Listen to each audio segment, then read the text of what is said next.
mazhab Wahabi itu sesat atau tidak, Ahlussunnah atau bukan. Tentang Wahabi, pertama yang harus diketahui, Wahabi itu ada dua macam.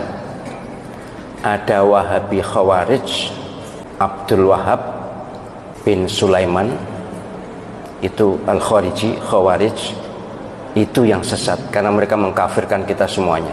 Ada yang Muhammad bin Abdul Wahab, itu Wahabi yang sekarang ada di Saudi Arabia. Itu memang zaman tahun 20-an, 30-an itu ketika Wahabi atau pemerintah Saudi baru terbentuk, mereka kerjasama dengan ulama Wahabi, itu keras sekali,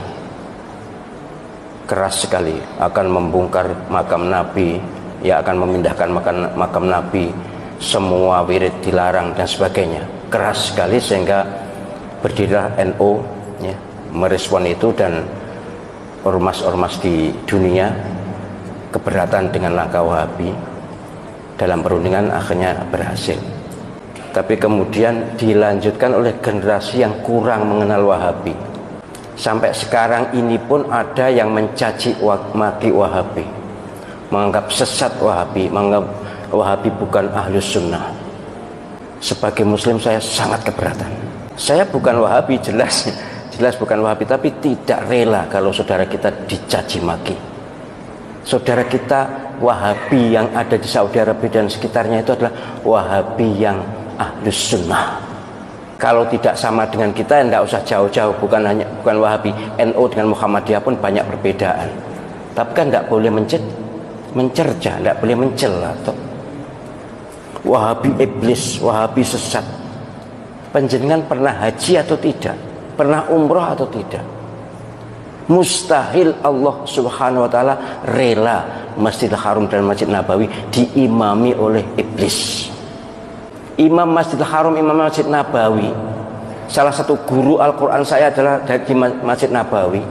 Itu adalah orang-orang soleh, orang-orang baik.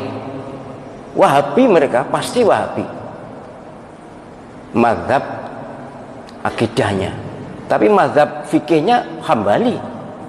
Jadi kalau mengatakan sesat, bahkan ada yang Wahabi itu ciptaan Yahudi.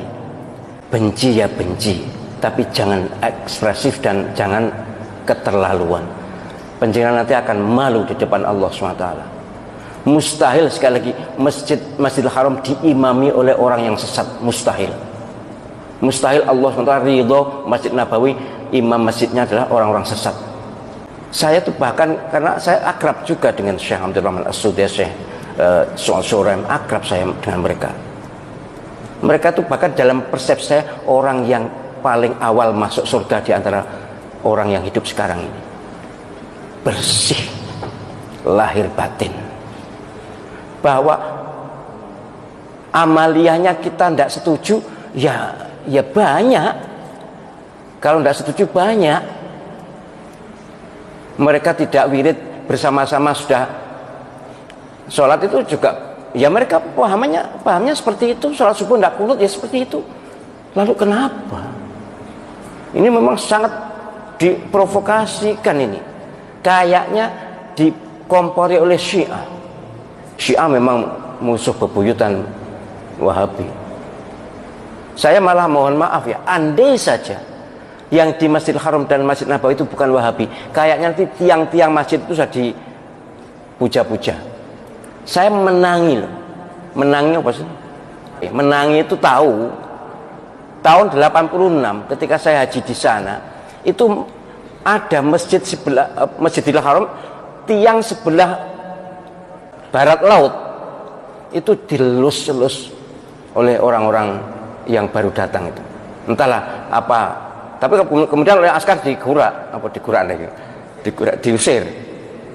Jadi banyak penduduk dunia ini yang ilmu agamanya kurang, kemudian masih dilingkungi oleh faham-faham lokal, itu memuja-muja, mengkultuskan tiangku cagak, bukan tiang wong ya, cagak di Masjidil Haram.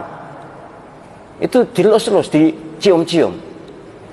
Dulu gitu, karena tawaf juga masih mudah ya. penjagaan belum begitu ketat, tapi ya, akhirnya ya makin ketat sekarang. Sudah tidak ada lagi pemujaan pada tiang Masjidil Haram, itu tidak ada lagi.